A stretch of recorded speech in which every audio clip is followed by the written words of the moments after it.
Oh, hi. The name's Esmeralda Maximus, but you can call me Esme for short. I'm sitting in this chair today to tell you about my new findings on Cryamore research. I've stumbled across this wonderful piece of aquatic Cryamore in a lake near Gale Valley.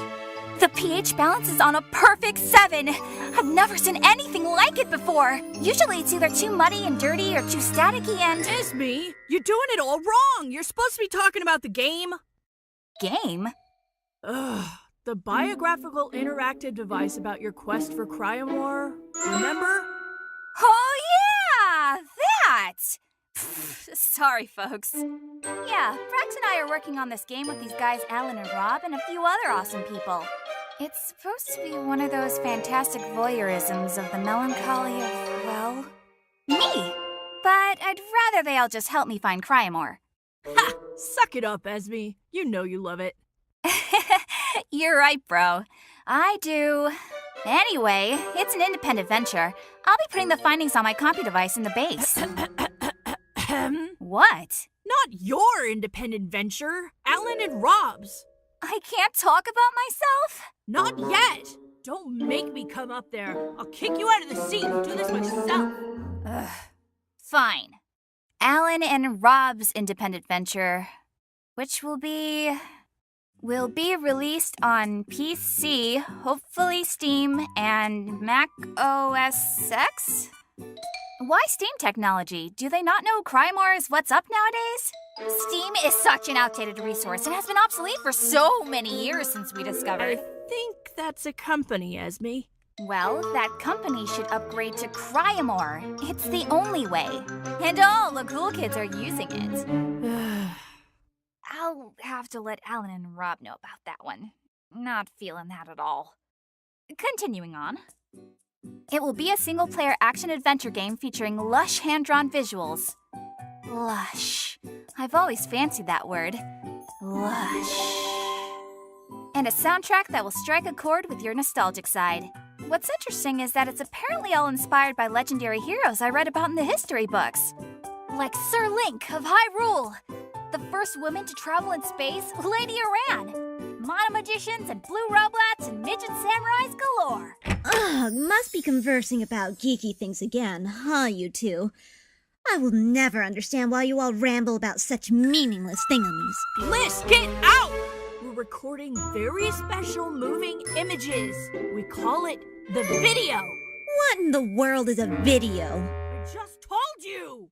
It's none of your beeswax, Bliss. But if you really want to know, I've found a way to use time and space Cryamore to make a device that you can record yourself and watch over and over and over again. Something I'm sure that your sense of self-importance would love. Oh, really now?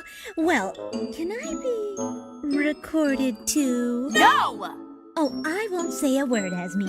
I'll just sit right here and attract more attention than you. We gotta keep going, Esme. We only have so much essence left in the device. Fine. Let's get you guys caught up. Cryamore is a mineral discovered by our early settlers here on Noka Island to replace steam technology. We later found out that we could use them as elemental catalysts to power a wide variety of things, even humans. What's a catalyst? Shut it! Things have been weird as of late, however. A couple years back, strange creatures started popping up, and we had to use earth and Cryamore to build a wall around our town Gilcrest. But for some reason, now the town's resources are running dry. It's been really hard to get adjusted to doing things the old-fashioned way because of the shrinkage of Cryamore resources. Yes. I have not taken a nice hot bath in months. Gross. Ugh, I actually take baths, unlike you, Esme. What I meant was that I can only take 5-minute showers. Yeah, what Bliss said. Cryamore is used in our everyday lives. Water Cryamore for fresh water and hygiene. Fire Cryamore for cooked meals. Wind Cryamore for hot days. The list goes on. So, since I'm seriously the smartest person in town, Chief Silvershark has commissioned me to go find out new sources of cryo energy. Okay, Esme, we're making good time. You should probably tell them about Alan and Rob and the other people. Okay. Apparently Alan and Rob are the head honchos who will be assisting me.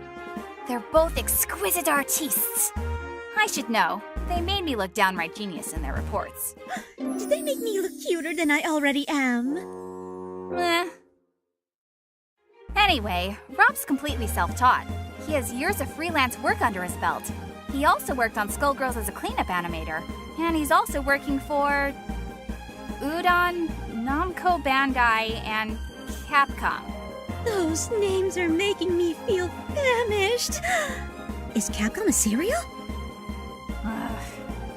Alan graduated with a degree in multimedia arts, so he's almost as smart as I am.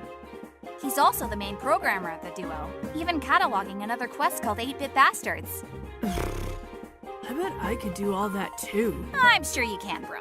Now guys, get this. There will be a soundtrack to my life! Why do you get a soundtrack? Because I'm doing something more interesting than glossing my nails. What could possibly be more interesting than beauty and fashion? The same thing that's keeping you from your beautiful, fashionable baths. Okay, you're right. Just this time. The soundtrack of my life will be done by the mega awesome Ivy Tran. She's well known as Waltz for Luma on YouTube. Like, take my word for it, folks. She is really good. Don't forget the sound effects! Yup, sound effects are going to be done by another equally awesome composer, Slash. He's half of the Yogurt Box team, and he also did sound design for EA and Capcom, too. Yogurt. And then we have Koki.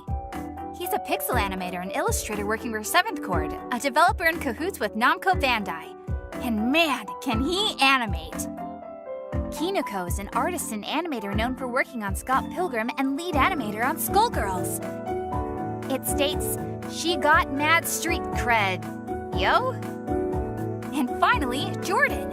I've heard he grinds zombies with twin drills. That must be a really cool job. He's supposed to be bouncing around doing a lot of stuff, from animation to coding to particle effects. Twinkly, twinkly! So now, this is the part where I'm supposed to say, this is where you come in, viewer! This quest catalog is being done by Alan and Rob's small-time pocket so far, and in order for us to get this all packaged up, we'll be needing as much financial help as we can get. Free money?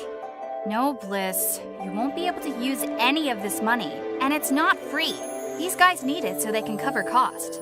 For instance, help on art assets, the soundtrack to my life, sound effects, marketing, and campaign content production. But you benefit too, Bliss, as you'll be in the cataloging. Though you're not really needed. I suppose that will do. You bet that useless bow on your head it'll do. But what these people are doing is pledging to help assist, and they'll get something in return. Yeah, like the biographical interactive device, and the soundtrack to Esme's life, world maps, art books, original art, statues erected in Esme's name. Statues, Esme? What? And if we get more help than we expect, then that will go towards making the biographical game as complete as possible. Right now, Alan and Rob told me they have a minimum amount to get the base game done. But if they get in a great amount, they can create the complete version of the game. Like making sure I have access to the whole island and having audio-visual parameters set up, so you can hear us talking rather than reading lines and lines of dialogue. But hey, I love to read. I don't! I think it'd be smashing if we can get support for this, because I think my voice sounds rather exquisite. If the masses miss out on that, I think it will lead to total anarchy! Just ignore little misfortune over here. Anyway, I think we're just sucking up the last bit of essence out of the device, so I'll make this part quick. Support our cause! We must get the town running back in pristine condition, and without your help, I can't make that possible.